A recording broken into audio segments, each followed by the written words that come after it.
He never knocked me out and can't knock me out on his best night. It was a stoppage due to a weak individual in my camp. Unfortunately, this Deontay Wilder Tyson Fury stuff is still going on, and I'm not even gonna attach Tyson's name to it because it's really just the Deontay stuff. Deontay's a sore loser, a very, very sore loser. Really great boxer, or really, really good boxer. At this point, one of the greatest of his generation. That's not even a question. It's not even a question. But we're not talking about boxing per se. I'm not necessarily talking about boxing, pugilism. I'm talking about just winning and losing, the ups and downs, the gives and the takes. You get me?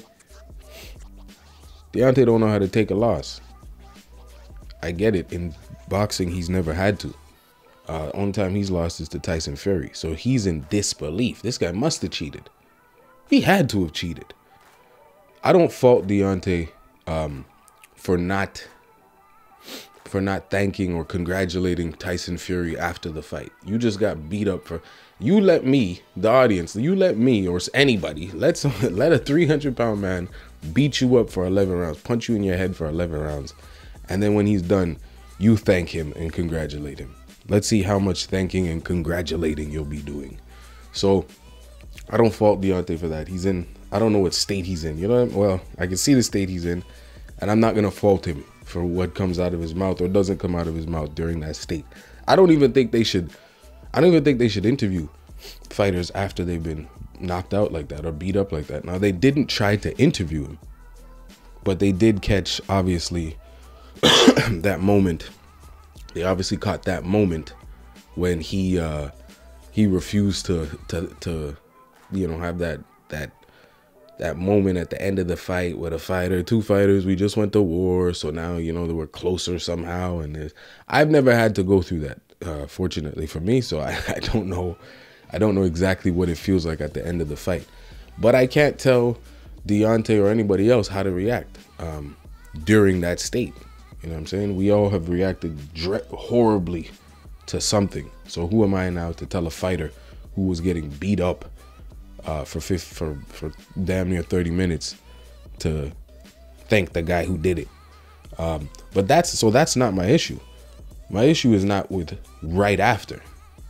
I think it's just the excuses. It's just the willingness to continue to hang on to excuses as opposed to just accepting that this guy's the better man in this sport, in this skill set. He has his skill set. He has my number. The same way Deontay was able to look at the Usyk and Joshua fight and say he has his number, and he thinks if it happens again, Usyk beats him and beats him even easier because he has his number.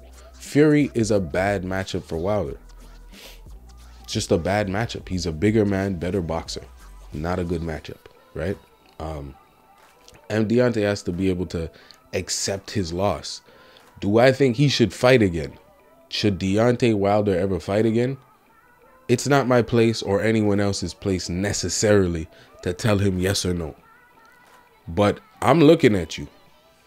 And based on the last two fights, it don't look like you can take these hits for much longer. 35. He's 35 years old. He's getting older. He's had over 40 fights. Your legacy is somewhat cemented because you're not going to become a great boxer. You're a legendary boxer, but in the skills, he doesn't have the skills to be considered, one of those guys, the Muhammad Ali's of the world. But that doesn't mean that he hasn't solidified himself, and he's done that. So I think if Deontay's willing to listen and he has people around him who are willing to tell the truth, those two things should go together. Him listening and the people who are willing to tell the truth, go ahead and do so. Because I don't think it's a mess. Who does he fight? If he can't get the AJ fight, he can't fight Fury again. Bad matchup. So what do you do? What do you do? Andy Ruiz? I don't know. I can't see it happening. And I'm not a matchmaker. There are obviously other heavyweights, but they're dangerous. They're very dangerous heavyweights in the division. They may not have the light and the spotlight that the three main guys have, Fury, AJ, and obviously Deontay Wilder.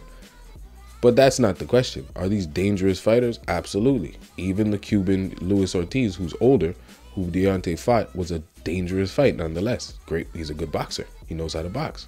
And he's a heavyweight. Anything can happen in the heavyweight division.